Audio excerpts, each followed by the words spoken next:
And now for his guidance, the President of the Republic of the Philippines, President Rodrigo Duterte.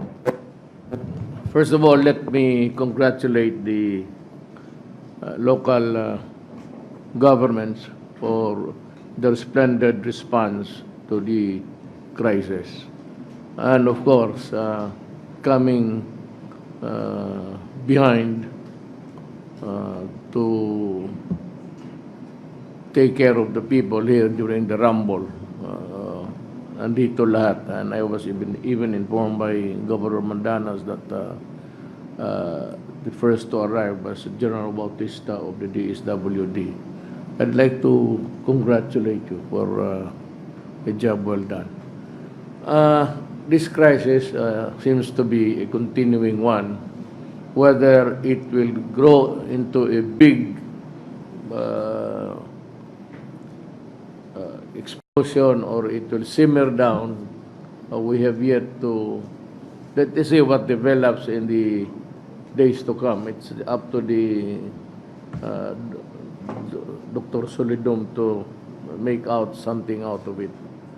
But I'm happy that we responded well, and we are here almost, especially the SWD and the health authorities, because that's the main two problems really, and of course the food and people here cannot move. They are even covered with ashes, like zombies picture. Kawawa naman, and so we have to take care of day-to-day affairs of the community. Those hardly hit.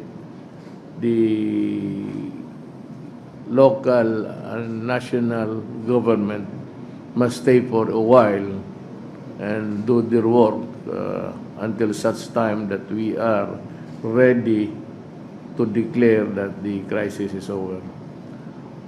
It's a continuing one. I'm sorry I was not around. I was in Davao, but I was preparing to leave that night when I was informed that I could not make it because of the ash. So at early morning, I insisted that I have to be here because there's a crisis. At pinilit ko yung aeroplano. Well, they did something about the runway, making it wet so that there was less ash that could be seeping into the equipment of the plane.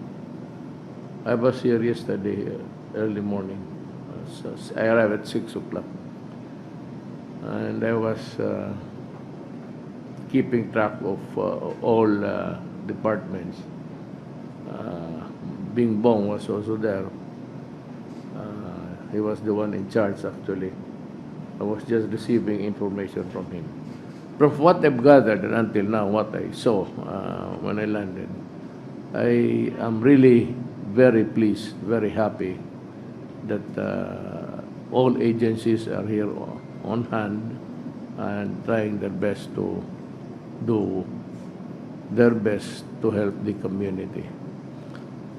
Batangas has always been, well, historically, every time Taal nagwawala yung buang na yan,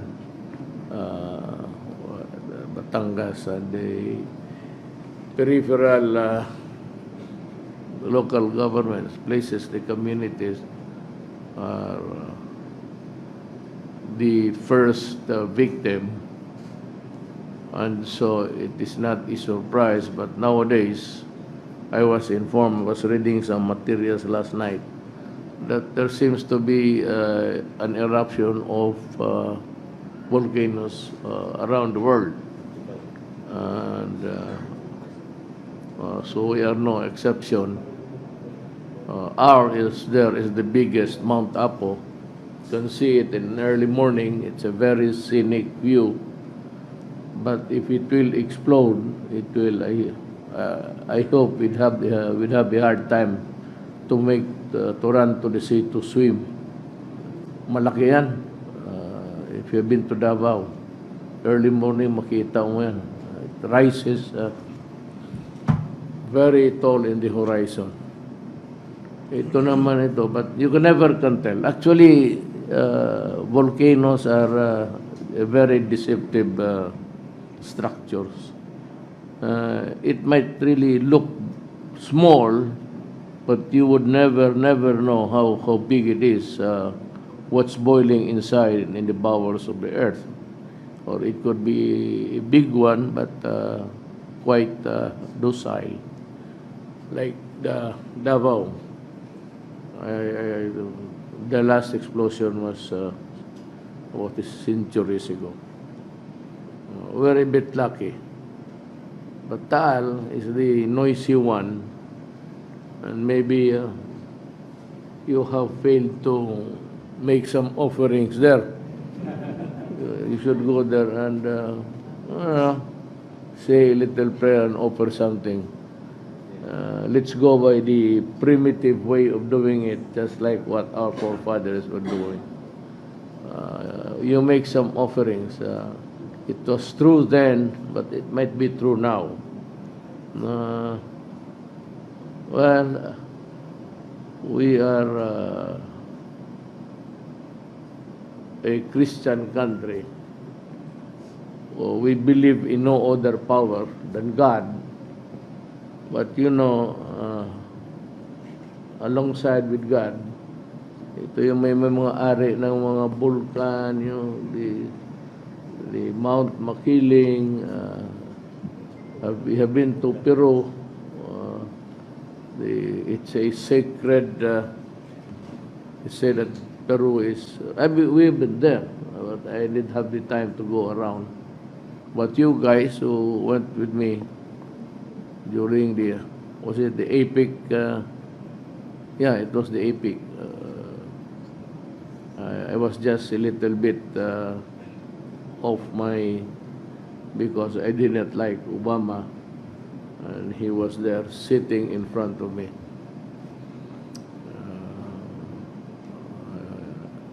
He knew that I didn't like him.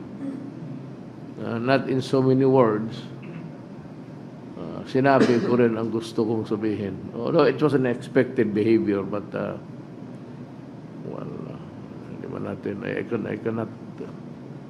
cannot guarantee that I could be a very good participant in a meeting where I do not like the people. Well, anyway, I am very satisfied, I said, with the response of everybody. The fact that no one was killed and that there's nobody really sick. I was reminded, it was given to me by the doctor. I was not using it once or twice. Pero itong bright ko ng mga nurse, hindi naman pala nila inonto. So, karga-karga itong gagon to, no? Putang eh.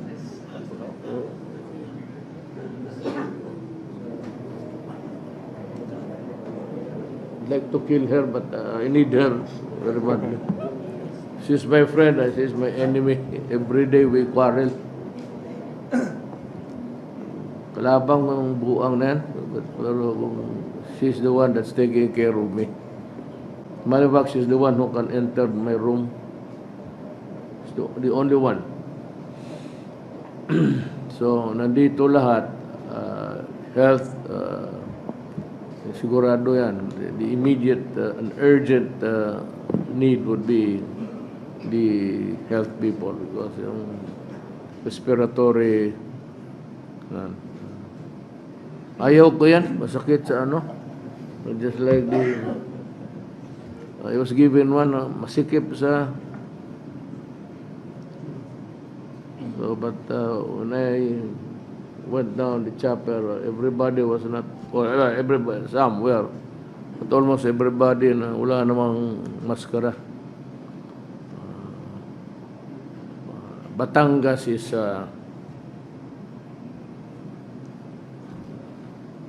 I'd like to say something about the Batanggenyo. Itong mga Batanggenyo, It's a bit feudal in the sense that they look upon the leaders hindi naman as lords, as drug lords, pero marami pa rin nagpaiwan itong mga putang ito. Hindi lang. Marami pa dito. You have this obedience and respect for your elders, especially the elected official. Maganda yan. That's a good sign that we can have a good response from the inhabitants, from the community, whenever it is needed. Just following the recommendations, and they are all approved. Because I approve it because it is good for the people. This is an issue of public order and security, and an issue of health. So those are the main strength functions of government, to come up with measures to protect public interest, public safety, public health. Yan. Then the health people, and sa pagkain naman siguro, General Bautista is ready. I believe that he was the first to be here to answer to the call of duty, and everybody followed. So wala mang problema. I'd like to assure the local officials here that anytime you can always go and talk to the cabinet member.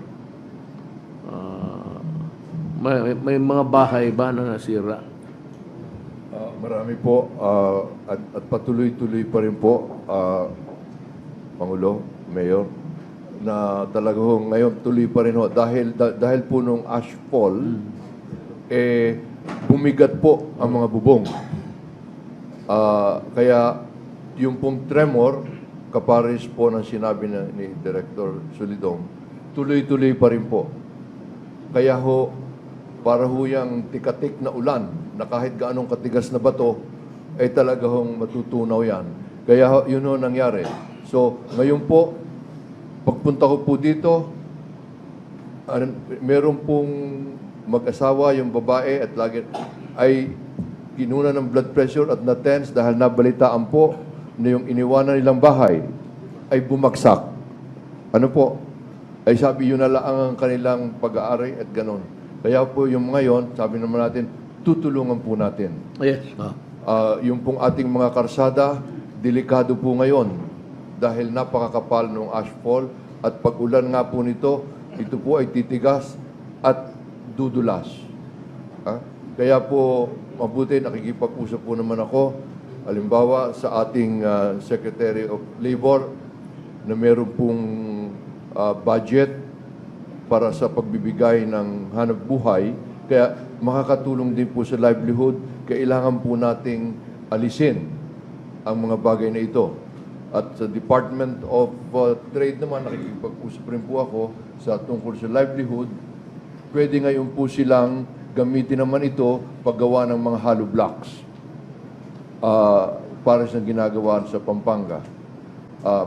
Pinagkayon po ay nagiging ginagawa po nating positive ito. Dahil kailangan po talaga, kapares yung nabanggit dito, ang nag-evacuate pong sinabi kanina, yung po ang nagpunta sa evacuation sites natin. Nagpagawa po, hindi lamang ang malalawigan, pati po ang mga bayan-bayan natin. Noon pa po. Kaya po, pati ho yung mga nasa isla na nire-recommend na ilang taon na pong wala diyan. Pinasimulan po, nagpabahay pa ho yan, pasimula pa ho, nung ang governor ay ang ating congresswoman ngayon, Vilma Santos Recto, tinapos po natin sa ating term. Kaya po, mayon po ang mga mitigation natin, pero yun po ang mga dapat pa natin gawin. Pati po yung response, katulong nga po dito, hindi lang yung mga pagkain, kundi yung pong aksidente. Hindi pati ho yung mga school, siyempre ganun din na nangyari. Kaya po, duktong-duktong at natutuwa po ako na talagang ang tulong naman po ay natin dito. At ang ating, siyempre po, bababa ang mga ilog at kuhan, ay kailangan po ang dredging. Yun po naman Kaya sabi, kinausap ko na po ang ating secretary, sinulatan ko po tungkol dito. Dahil we have to anticipate. Ina-anticipate po natin. At ito po naman talagang natutuwa po ako at nagpapasalamat dahil ang ating mga kagawaran ay tunay na ang pagsunod sa pagganap ng tungkulin ay hindi lamang dahil tungkulin, kundi nahawa ng ating Pangulo, Mayor, na talagang malasakit. Siyempre, nangunguna po, alam ko, si Senator Bongo, Batanggenyo ho kasi yan Kaya ho, yan ho, ang alam kong talagang naikot po yan, katulong po natin sa pagpapaalaala. Kaya, at nangako po naman lahat ang mga ito. At baka sila ho kaya ito po ay ginagampanan natin. Iniisip na rin po natin yung recovery and rehab. Napakahalaga po dahil ang ating pong tunay na nire-recover dito ay hindi lang para sa lalawigan ng Batangas, hindi lamang para sa Calabarzon. Dahil ito po ay sa buong Pilipinas. Dahil kung atin pong iisipin, yung pong kailangan ng development, yung mga electric power, ang Batangas po, ang talagang, ang capacity 30% ng buong Pilipinas at 40% ng Luzon lamang. Mas malaki po ang aming electric generation kaysa sa requirement ng Metro Manila. Mas malaki pa po. Kaya kung ito po ay maapekto, hindi lamang ng bulkan, kundi lalo na po yung mga kasabay na yung mga kasabay pong mga lindol, ay ngayon pinaririyan na. Pati ho ay talagang maapekto ang ating power, maapekto po ang ating communication. 65% po ng cable ng DIC na ginagamit sa ating mga internet, yung ating submarine cable, narito po sa Batangas, nasa Nasugbu, na ngayon po ay napakarami ng mga evacuees. At yung pong aming evacuees, hindi lamang po yung sinasabi na mahigit na 37,000, pero kung sa totoo po ito, ay yung po ay 5 times pa ho noon. Kaya nga lamang ang mga taga Batangas ay meron po talagang yung pong extended family, yung unity po, yung sa mga ay talaga pong matibay, kaya doon po sila nag-evacuate sa kanilang mga kamag-anak. Kaya yung po naman nakakatulong din. Nakikita rin po yung self-reliance ng mga Batanggenyo. Pero ganun pa man, kailangan po natin tulungan para rin sa buong, mas marami po ang nagtatrabaho dito sa Batangas kesa sa Metro Manila. Naririto po ang mga processing zones, yung Calabarzon as a region, Region 4A, mas marami po ang population, mas marami. At lahat po ito maapekto. Ang ating pong port, mas marami po ang nasakay diyan sa Port of Batangas kaysa sa Port of Manila. Almost 3 times po ang pasahero. Yung pong cargo, number 2 lamang po dahil yung Manila International Container Port.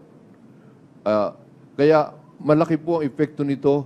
Kaya sabi nga po ni Director Solidom, ay talagang dapat bantayan at paghandaan.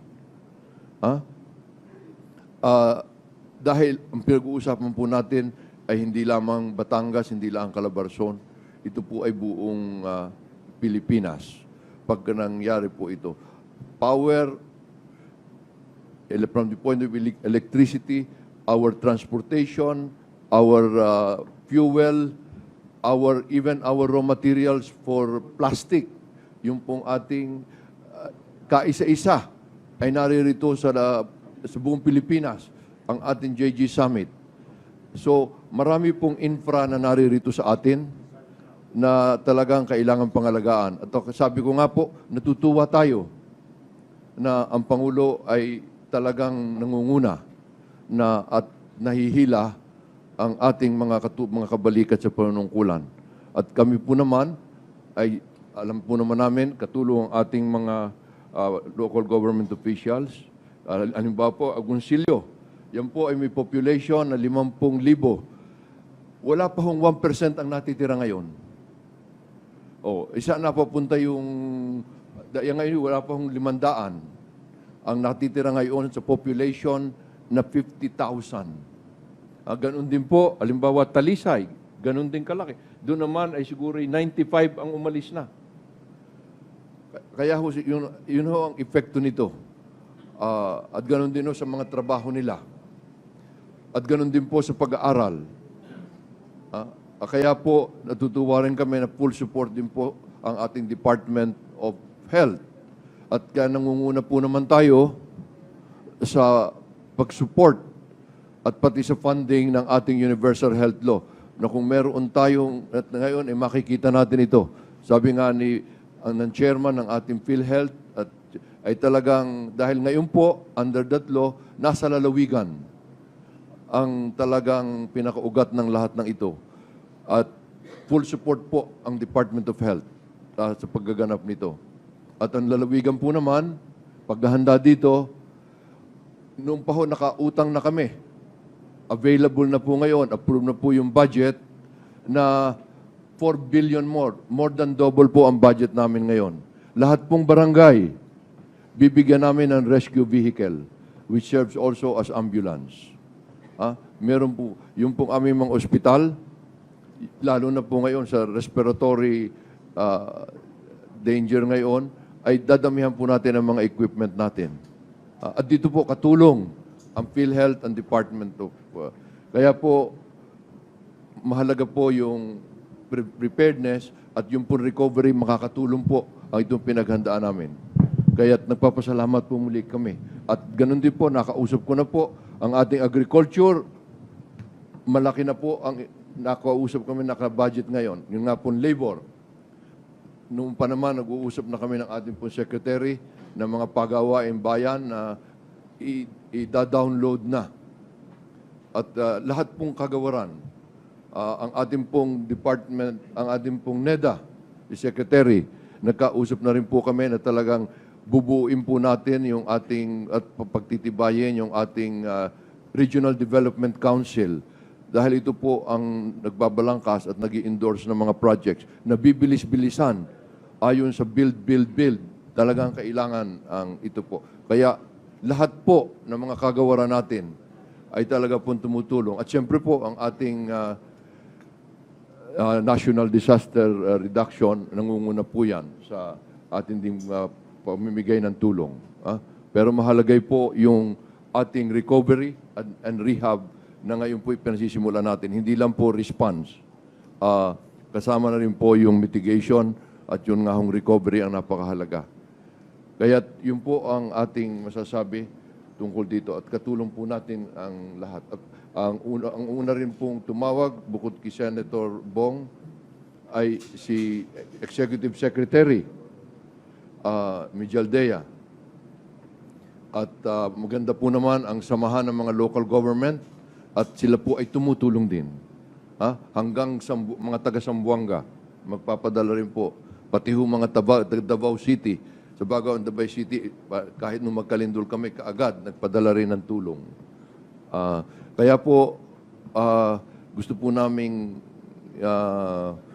sabihin na sa inyong pamumuno ay mayroon po talagang pagganap hindi lamang ng tungkulin, kundi mas mahalaga po yung malasakit na ipinakikita, yung commitment, compassion, dedication ng administration pong ito under ng ating, mabuti naman at ang ating President ay Mayor din, local government din, dahil doon po naman nangyayaring lahat. Pero kailangan po talaga ang tulong and leadership of our national. Kaya yun po, pasalamat na po kami at kami na po ang susubaybay at magpapaganap. Dahil sila po naman, kapara sa inyong nabanggit, ay talagang bukas na bukas. Volunteer ho ang mga yan, nagvo-volunteer. Hindi po ang mga yan kailangan pang laging volunteer po. Kaya pasalamat po talaga tayo at ang ating mga taong bayan po ay talagang pasalamat. Maraming salamat po. Well, let me respond to the governor by saying that all of us here in the national government, cabinet members and all, the military and the police, we are workers of government and we work for the people. Yan ho ang pinaka that's this standard of looking at us. And we are here to help and to be there when you need us. So, pagka ho yung you need to move ashes or earthfills, whatever, Secretary Villarisir, and I'm sure he would have already taken into account all of these things. Si Secretary Doki po, well, he's always he's an expert in crisis. And he has a game plan for Batangas everywhere. It's just a matter of reaching those who are in isolated places. But we will go to them and we will reach them. Nandito naman po si Secretary Anyo, he is in charge of local government. Masisiguro ninyo that he would do his work by ordering the people in the region, in the regional offices to do exactly what is expected of them. And hindi man kami dito, but I'm sure that they will take the orders from General Anyo. Said is here. He will look into the houses that are destroyed, and he can come up with a recommendation. We can build houses. We can make it fast.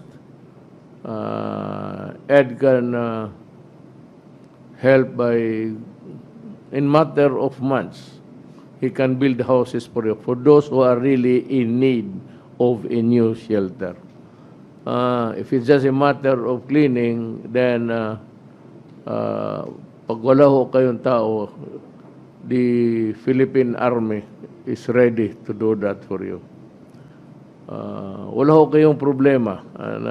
Law and order, well, I think that this is not the time that itong mga, well, you have a problem here actually. Ang Batangas is a sanctuary for big drug personality. But that's beside the point of talking about governance. There will always a time for that. So, lahat ng kailangan ninyo, and HALAD is here to make the estimates. They will not leave the place until it is safe, until it's all over. Kung natapos na, and we think that it's safe, and Taal has died down, it has standing down, there's no more explosions to be afraid of, then we can start the work really. Linisin namin yung daan ninyo, Secretary Villar will do it for us. The health, we will be vigilant until such time that the danger has passed.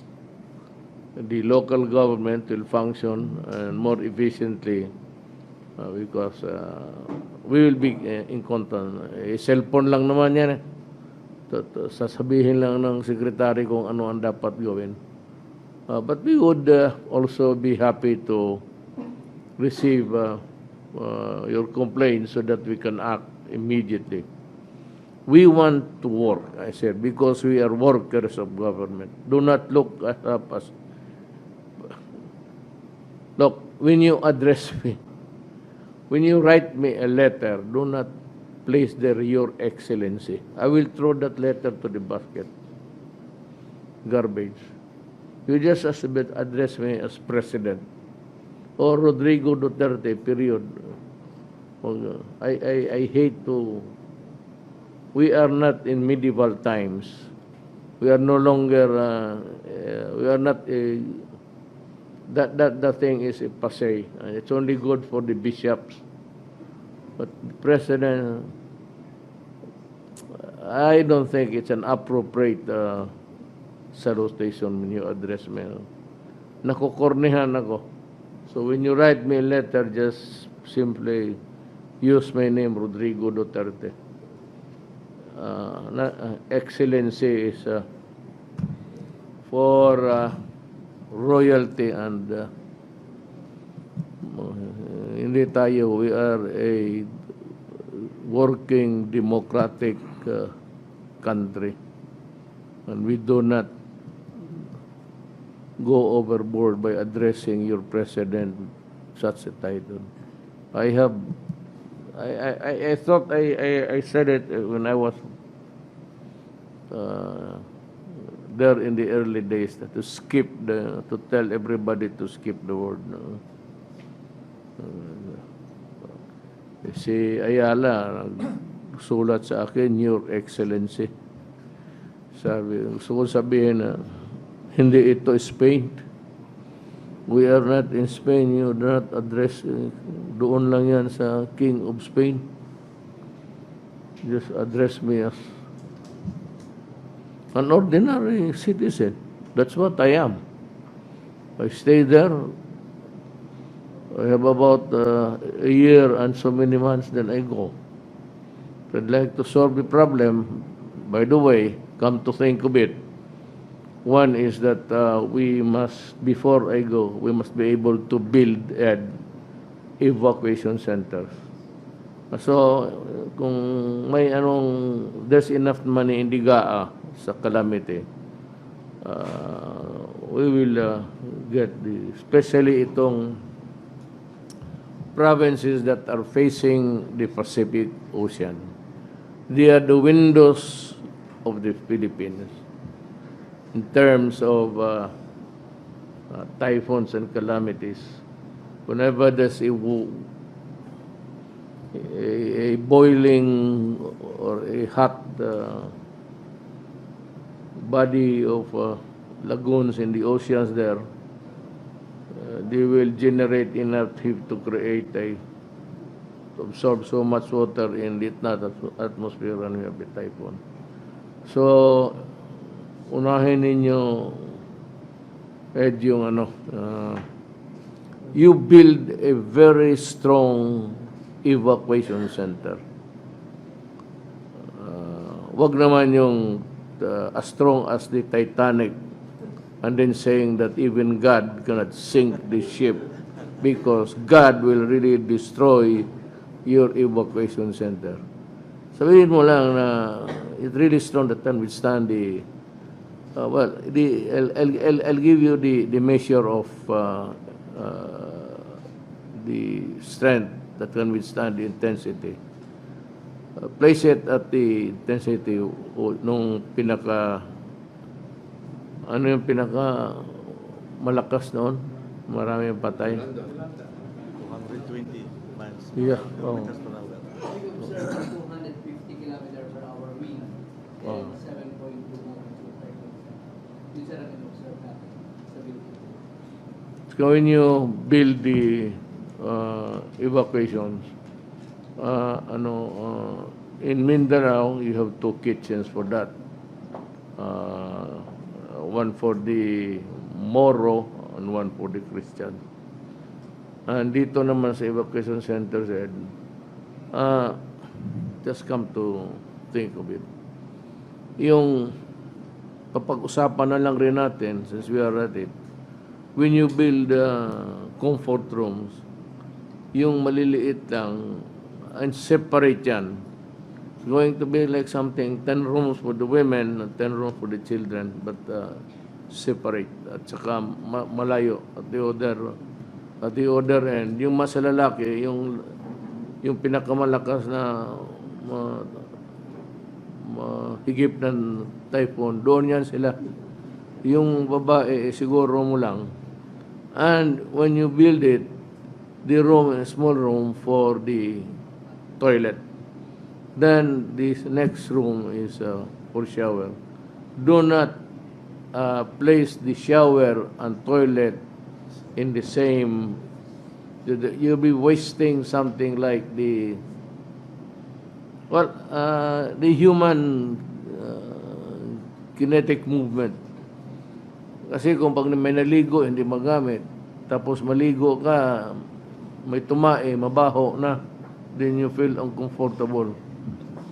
So, yung mga ano mo, yung mga, baski sa babae, yung toilet talagang, iba yung ligo, small cubicles, may typhoon bakit lagyan mo ng, then yung, the toilet. Ganon ang gawin mo para, and for everything that we do now, i-separate mo talaga. Yung pangpilang pati pangpo, ibaling yung ligo. Kasi yan ang nahalata. Sa dormitoryo, gano'n Dormitoryo kami nito, malayo yung ano namin. Maganda yung dormitoryo namin. Malayo sa... Ang problema naman itong mga putang ina, hindi nagagamit ng... Binibigyan kami ng toilet paper Pero yung iba, pagkatapos diretso doon sa shower, maghugas. Hindi naman nalilinis sila. Not all the shit goes to the drain immediately. And when you may naiwan, ganun-ganunin mo pa sa paa mo.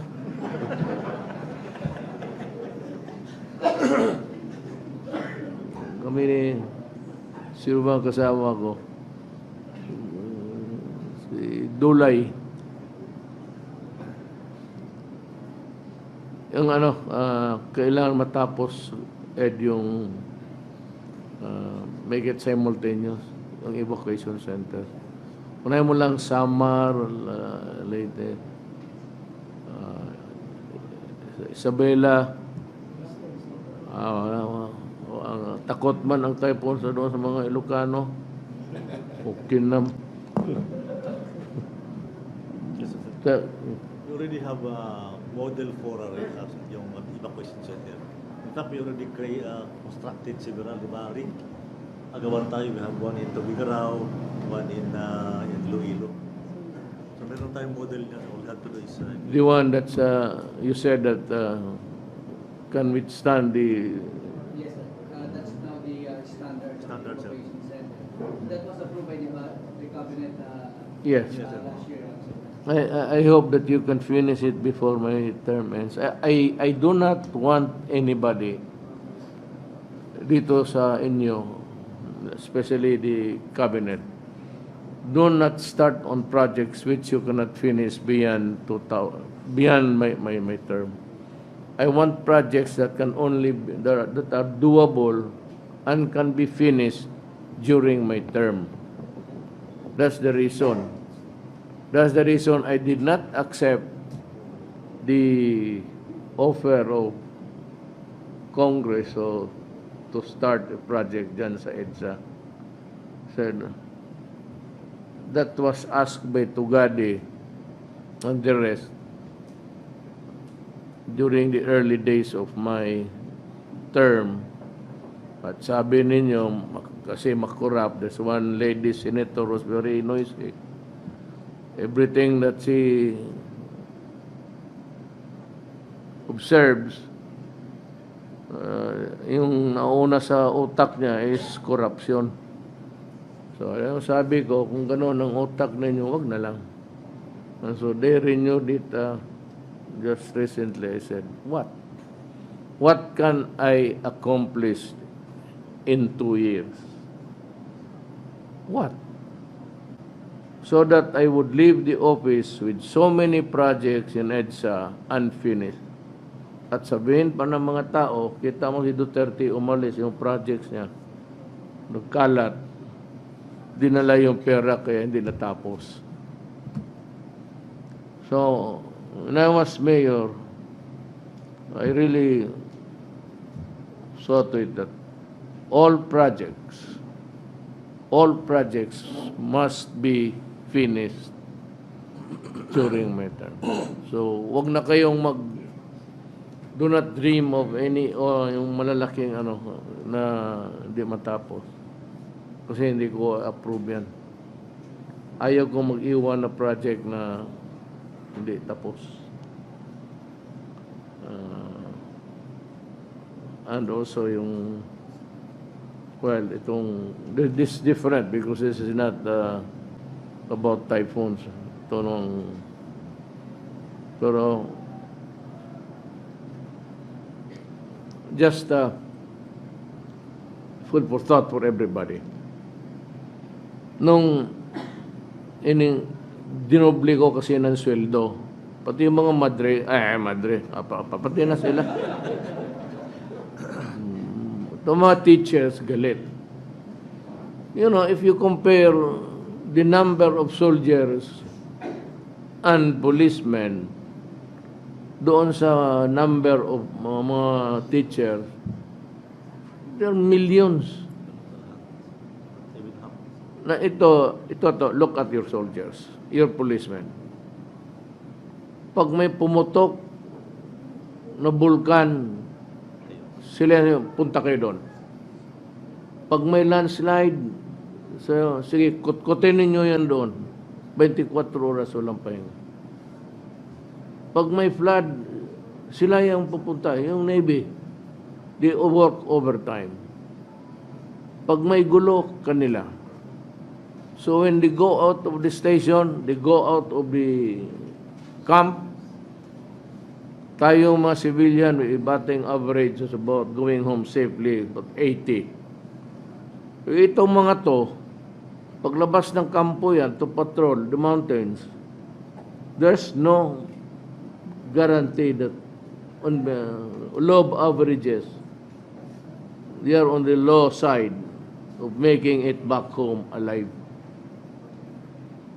Yan ang ko. Kasi itong mga police, pati army, military, ginagawa nating utility.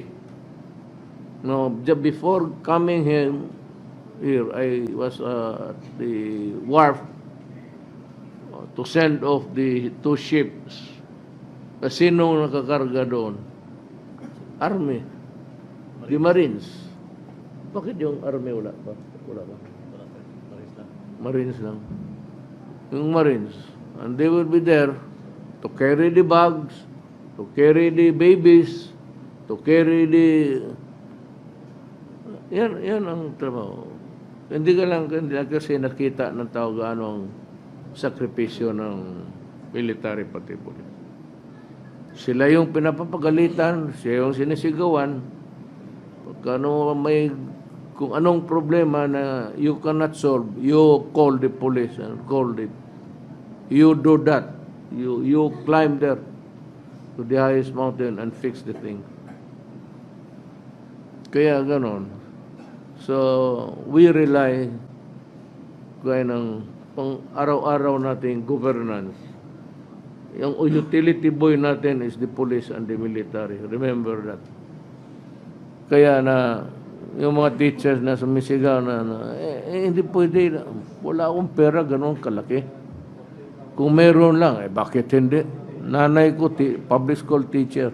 My mother was a retired school supervisor, public. Kung meron lang, at alam ko yung maghiram. Maghiram yung 5-6. Gusto talaga inyo tapusin? 5-6? Patayin ninyo lahat motor ko dito. Lahat. Sagasaan mo, barilin mo, tapos ang 5-6. So the idiots will take over. Bakit Pilipino.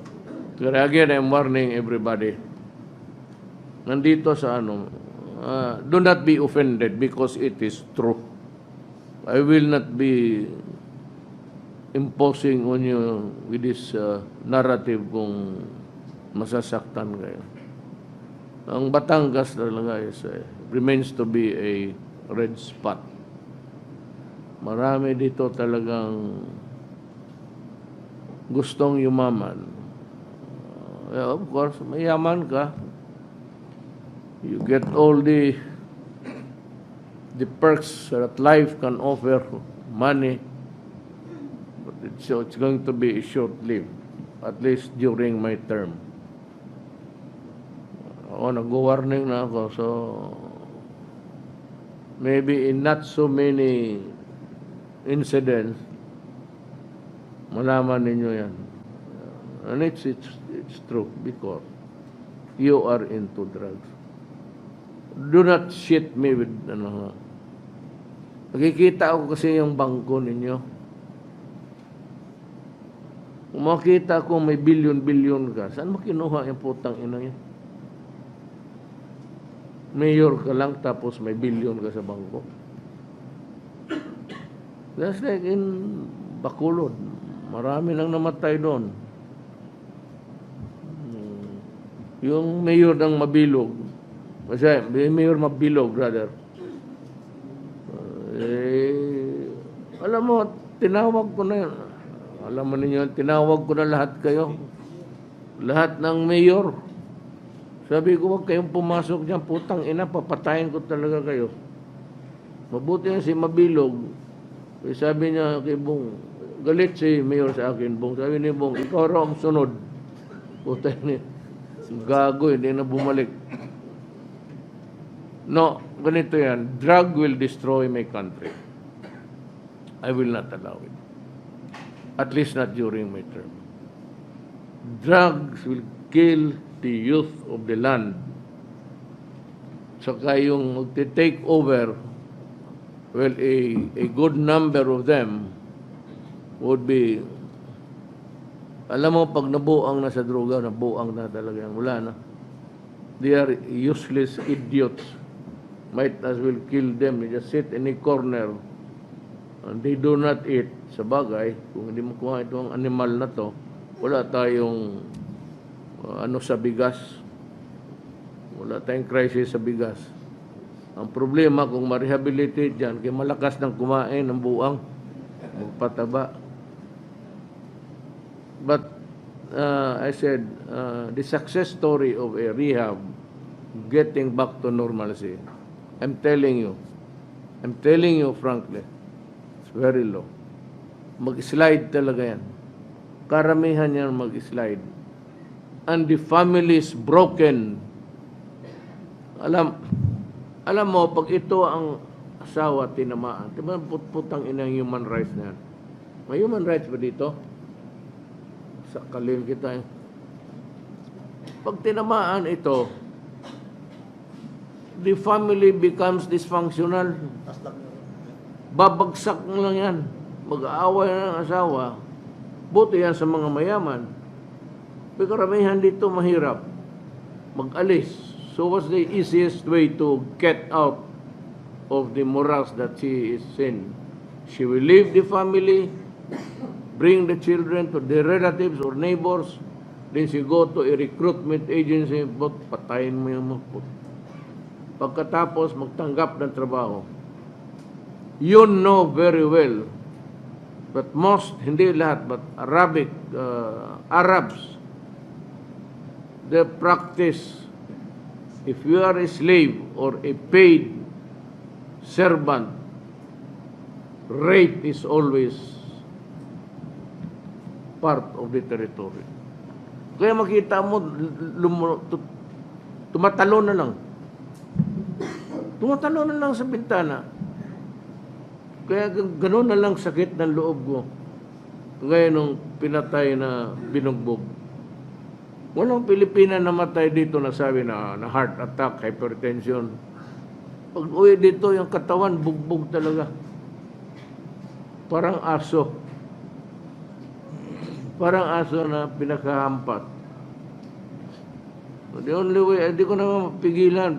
The only way really is to improve this country. And I cannot improve this standing of our economy if marami akong kalaban itong mga droga, ang NPA, and we cannot, one administration after another, ganon lang yan.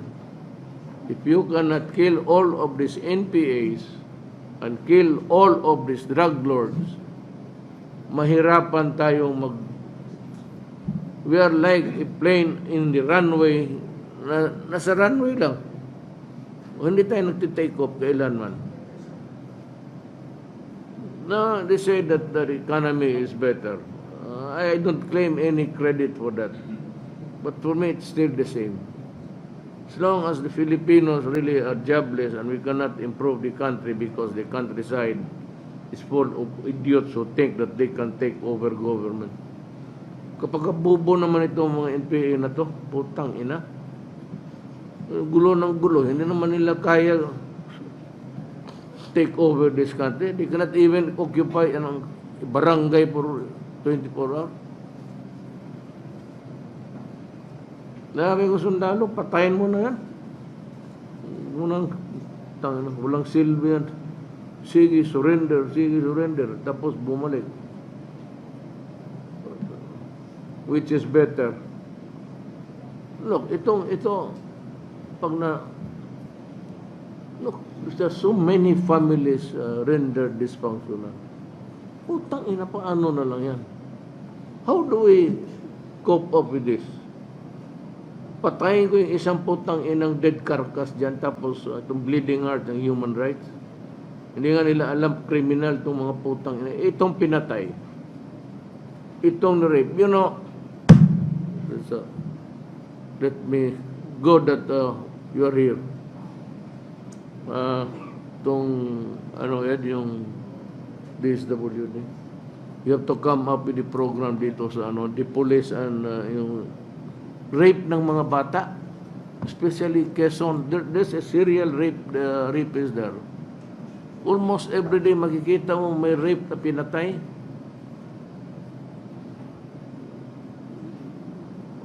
Patayin mo na lang yung putang ina, ganun rin eh. Huwag mong hulihin, damputin mo, tapos huwag mong hulihin sa maraming tao. Damputin mo, patayin mo. Putang ina itong mga to. There's makita mo sa Quezon, on TV, rape tapos patayin. Almost a good number of these incidents happened in Quezon. So, pakitawag lang yung provincial, pati yung, come up with a surveillance system of government workers na they have to go around. I hate profiling. I do not like it. But we are forced to do it. Wala mo itong mga walang ginagawang pasyal-pasyal tapos mag-rape. Pwede yan, kung buhayin mo, putulin mo yung utin so that he will be sad all the days of his life. Just cut it off with the scissor, hayaan mo.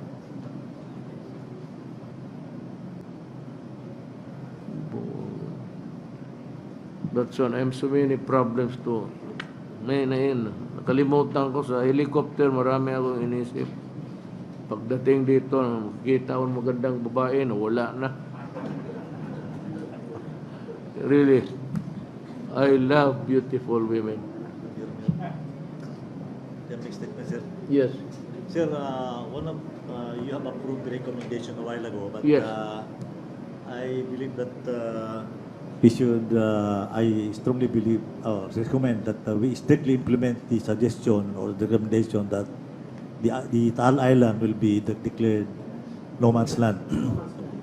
Pagka tayo magpabalik ang tao doon, dahil if there will be another explosion na more violent, I think all people there will perish in that island. So we'll have to depend heavily on. I know that you cannot make projections actually dito, and there's an economic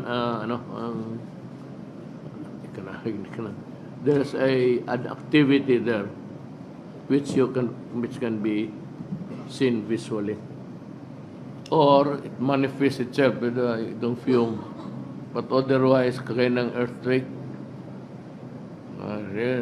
Kaya ng earthquakes Davao, hindi ako tumindig. Itong security ko, babae, sabi niya, sir, nag-earthquake na siya. Sabi ko, tapos, sabi niya, bumaba ka na, sir. Bumaba ka lang, huwag mo akong pakialaman, natutulog ako. Tapos, kinuha na yung katawan ko dito, hinatak talaga ako. Sabi ko, sipain kita dyan ngayon, huwag mo akong... Tapos sumakyat tayo mga security ng PSD na lalaki. Sabi ko, tama-tama naman na. Sinabi ko, stop! Stop mo rin doon sa amin.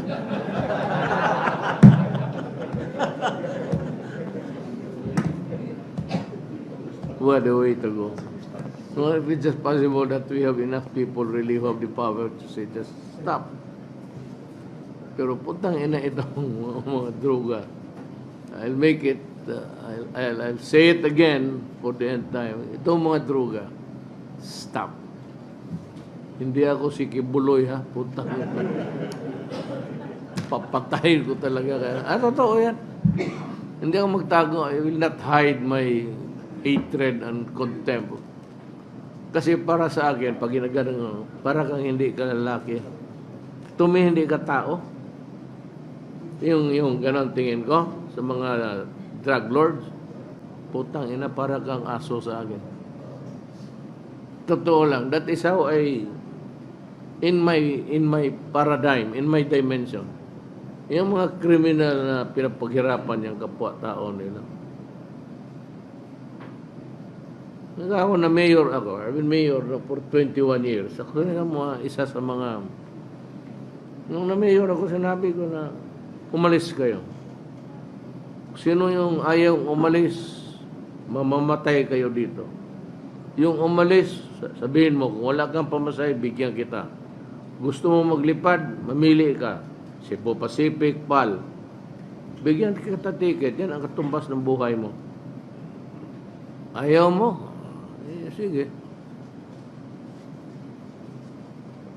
Kaya yung bulkan ang hindi ko kaya. Hindi mo mapupuntahan doon si putang ina si pain mo. Luko-luko ka. Bigyan mo na naman kami problema. Well, we've been talking a lot here nonsense. Government guys are here. Si budget. Yan, pakinggan mo. Kaya may pera yan.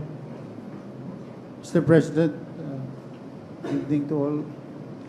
Just for purposes of assuring our local government units, dahil nga dito, pagka ganitong klaseng sitwasyon, ang iisipin mo kaagad, saan natin kukunin yung panustos dito sa pangangailangan ng mga taong bayan.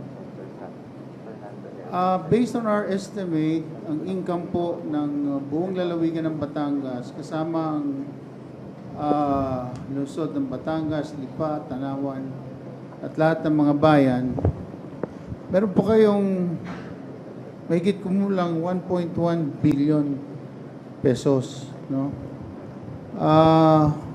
Distributed as follows. For Batangas, ang estimated po ninyo na 5%, ito yung dating tawagin natin calamity fund. Ngayon, Local Disaster Risk Reduction and Management Fund.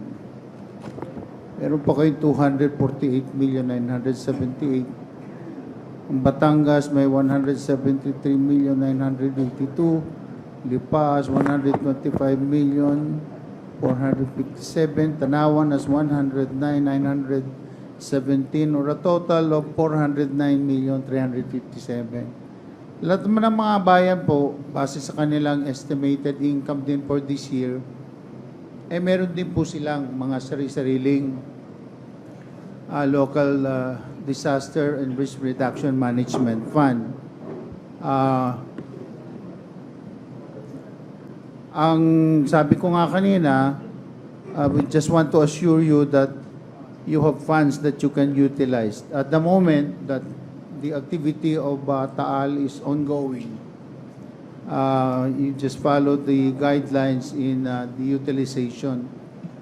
Ito po kasi ang pamantayan din namin sa TBM na bago po pumasok ang national government, ay kailangan na may pakita natin na ginamit nyo na nga yung pera nyo, talagang kukulangin.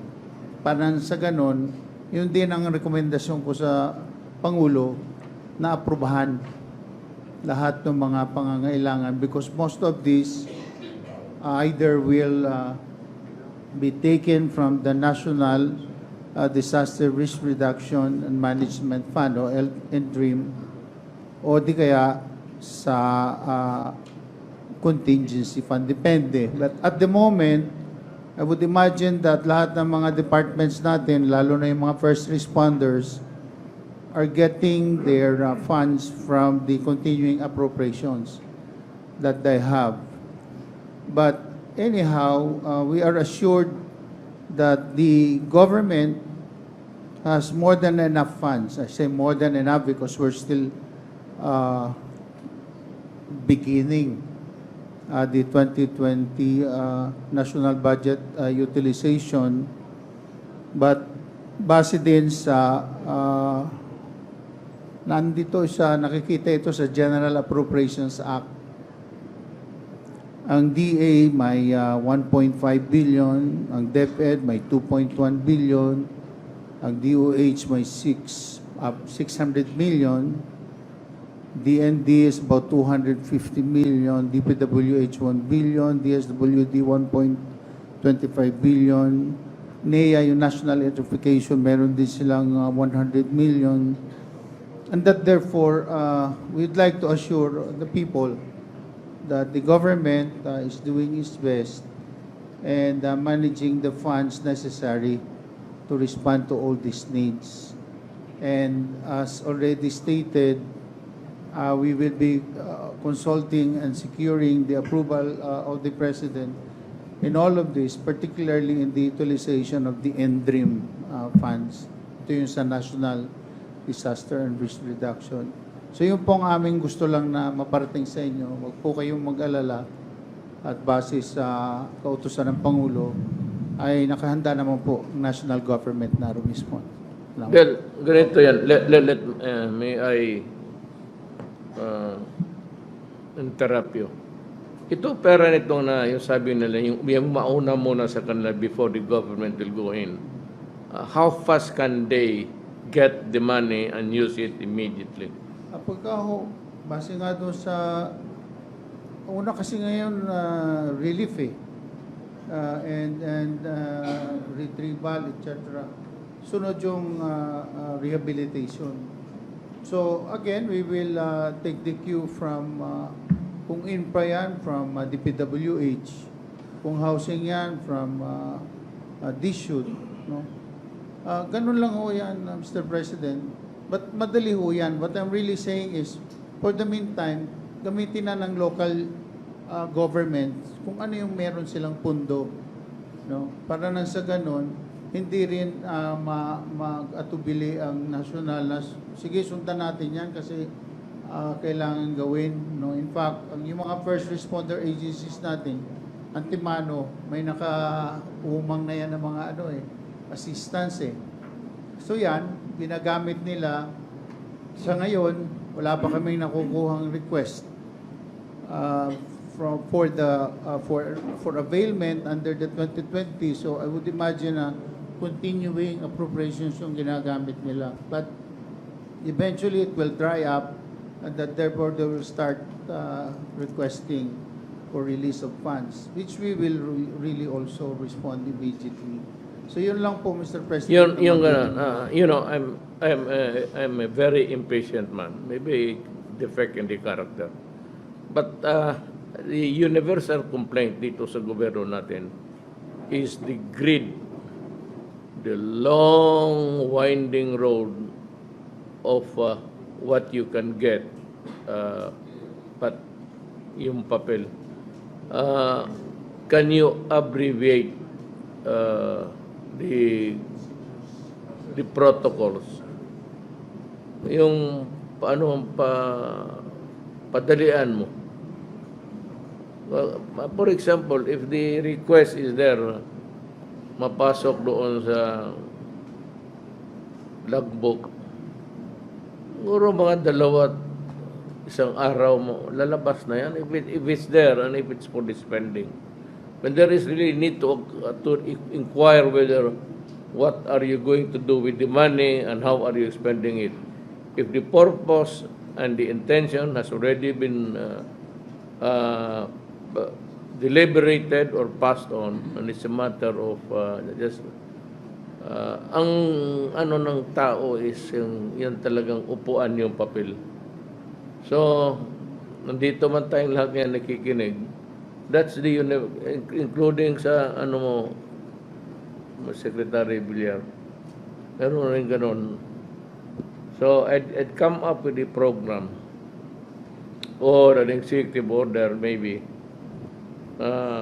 fast-tracking everything. I'll just give a director about 2 to 3 days. Then beyond that, you have to explain to me why it took you so long to process the paper. Kasi yan ang the greed ang ano dito sa gobyerno. At tamad itong mga putang inan to. So I want yung papel, bitawan mo kaagad yan kung it's either if you approve it, do it. If you do not approve it, fine, yung ano dito pala si RJ. Hindi kita nakita. I'll rumble on to another thing. Yung pulis mo to sa Quezon, sabihin mo sa kanila, ano bang, bakit araw-araw nire-rape na? There's a serial rapist or it has become something like parang it's fashionable for these idiots to rape and kill young women. Sabihin mo nga, tingin sa kanila. Why? I am asking why. Bakit maraming ano? Bahala ka ng, you are the chief. You have to tell them to create, including itong DSWD. You have to keep track of the girls also where they're going. Itong mga police, they should have they can smell a rat a mile away. Profile, you have to go into a profiling. I said, I hate it, but you have to do it. Sana na wala na akong otherwise I'll go there. Lilia, padaanan ko sila, tatanungin ko what's the shitting problem in this place? We have so many young girls being killed and raped.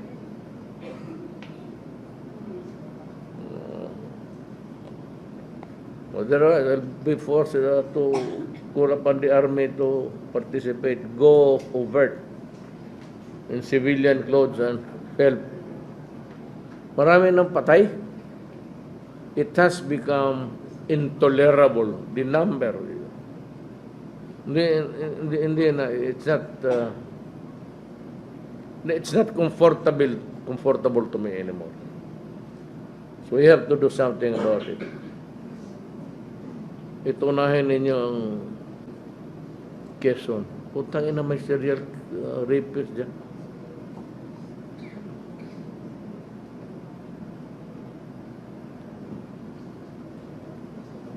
And anyway, in the next cabinet meeting, I will already be ready with the executive order.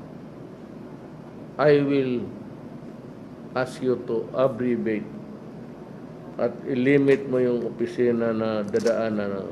One table, there's a corruption. Another table, after the approval, he sits on the papers, waits for the money, then releases the paper. You know, I said I am a very impatient.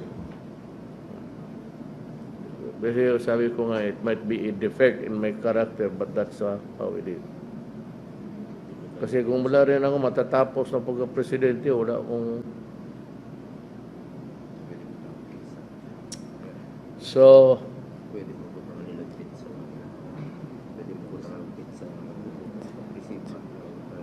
I will require every department, all of you, cabinet members, ask the bureaus to have a logbook. The time that the application is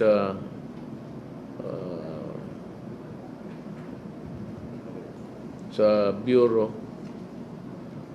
and they have the paper. Ganito kasi yan eh.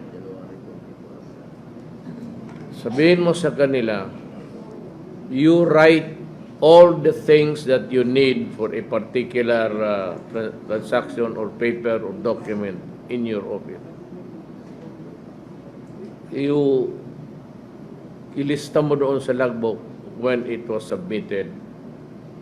Then another logbook or across it is kailan lumabas. So I will audit it and I will ask the people to may 888 You name the department and the name of the cabinet member or director concerned. Sabihin mo lang because I will read it and I can call the attention of the particular officer in government. Para talaga matapos na itong ano. Kaya pagka hindi, sa 2 months, 3 months, that's why it slows down and we're getting nowhere. And that is why the economy is really dragging, almost dragging on its feet. It's been sakit. Tapos tingin ko, little has been accomplished and yet the finish line is there. I can see it. I hope I can make it. Pero kayong mga Pilipino, since naumpisahan ko na lang rin, do not let it go. Maraming mga daldal, or the paid hacks, if you read so many articles about. But sinabi ko noon sa kampanya, yung corruption, hindi masyado dito sa custom. Maliliit yan. Sabi ko, ang corruption nasa taas. And it was really a sort of na I was elected, tapos these contracts which were hidden from the Filipino people, and it was only because of their greed. Kaya nung walang tubig, nagtataka ako bakit walang tubig. So somebody told me may tubig. So I had to check it with sa intelligence. Sabi ko, silipin mo nga. Rumeport niya sabi niya na may tubig. Kaya sabi ko sa Davao, putang ina kayo pag walang tubig pagdating ko bukas. Pagsasampalin ko kayo. Kasi alam ko may tubig eh. Maglilinya kayo sa harap ko, sasampalin ko kayo. And I will do it. Bahala ko ano sabihin ninyo sa presidente ninyo. Pagdating ko may tubig. So that started. Then the 7 billion that you are trying to collect. Puta na sabi. 7 billion, shit, I will not pay you even a cent. Nakita ko yung kontrata, ayun, pumutok. So hindi nila alam maging presidente ako. O akala nila that I will just also, they're reaping. They've been fucking the people since 1957. Billions, trillions. Yung tubig, water treatment, ilang putang sa bill ninyo, bayad ka, water treatment facility. It was a 1957 contract. Until now, there is no Muli walang isang makina. Walang hiya talaga itong mga mayaman. Totoo lang. When it rains, it pours. Sasagarin talaga nila ang... Hindi ko naman isabi lahat mayaman. Itong mga... Kaya sabi ko, I'm saying this because do not let it go. I may not able to arrive at the finish line. Baka hindi ko na maabutan yan. But huwag ninyong puyudin yan. Kasi sabi ninyo, naghihingi kayo noon ng where's the big fish? Ito na ang hiningi inyong big fish. Ayala pati Panginiban. Pangilinan. Yon ang mga tao na walang ano ba yan sa Bisaya? Kapura. Yung walang insatiable. Walang katapusan.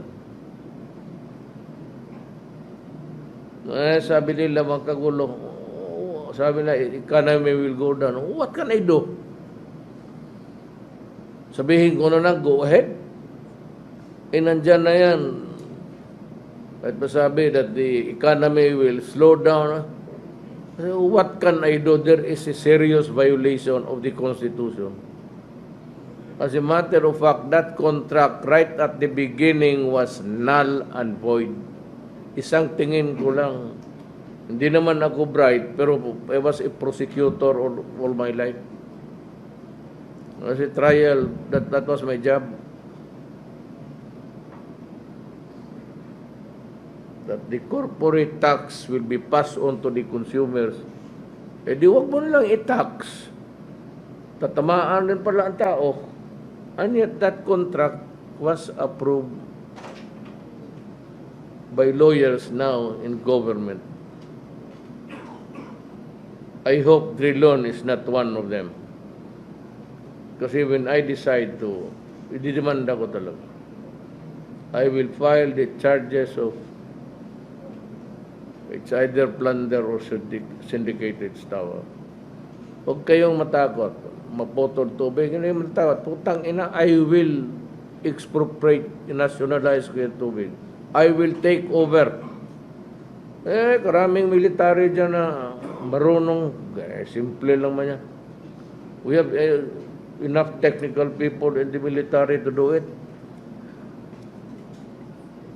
Iti-take over ko yan. Paghuhulihin ko sila. You know why? Until now, the crime is being committed. Kahit kayong mga abogado, it is a continuing crime.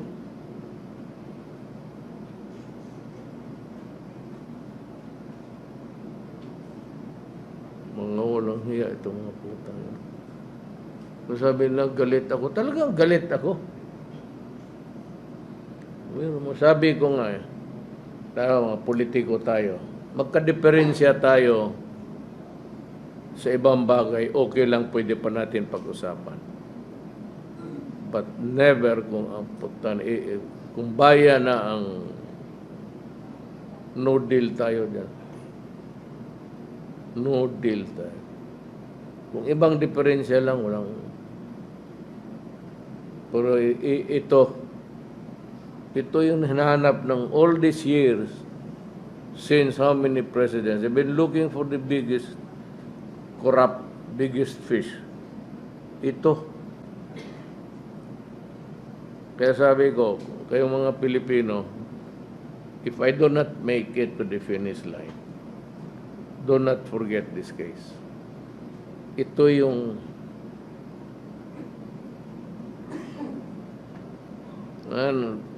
publicly, I will ask the military and the police. See to it. Wala akong nagsabi magkudita kayo, but see to it that these things will be corrected in our lifetime. Wag na yung mga mayaman. Sila nga yan eh. Because of relation, kaya ako hindi ako nagpag-usap ng tao. I eat alone, dinner time, sometimes with the nurses, do not invite businessmen. Ayaw ko. So, sinulat mo na ako dito. Yung evacuation center. Sana matapos yan. Walad. Tignan ninyo matapos yan. Kaya ni, at yan lang naman maiwan ko para sa mga Isabela, Cagayan, yung if there's no land, then you can buy the land. Do it fast. I hope to see. Busin natin yung pera at tao. Nanakawin mo rin yan ng putang ina. Hindi ubusin na natin.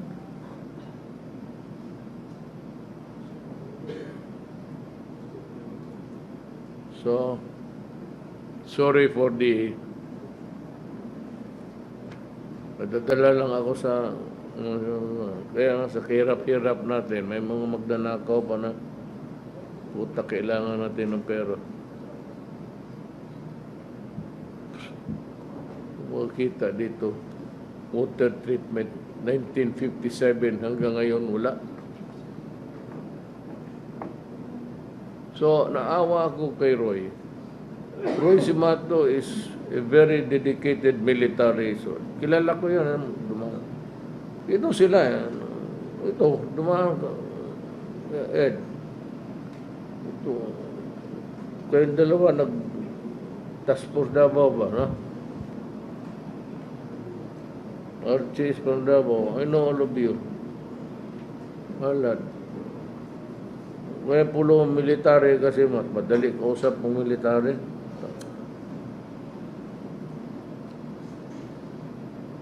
May isa pa akong gustong sabihin. But work up on your DC, mga DSW din ninyo. Yung keeping track of itong mga babae na alam mo, usually yung mga mahirap. They are the ones na lakad-lakad dyan sa daan. Wandering, hindi naman vagabonds, but so it's the work of the policeman to work faster. Archie, so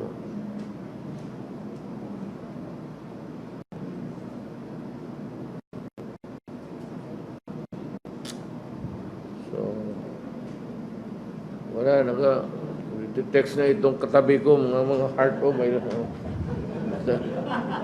puso na. God damn it, Lorenzana.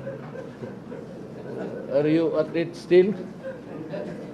Pupunta pa ako doon sa mag-distribute ako ng tulong. I don't know where. Maraming salamat po. Maraming salamat po, mahal na Pangulo. This ends the situational briefing on the effects of the Taal Volcano Eruption. Muli mga kababayan, ang Pangulo ng Pilipinas, Pangulong Rodrigo Roa Duterte.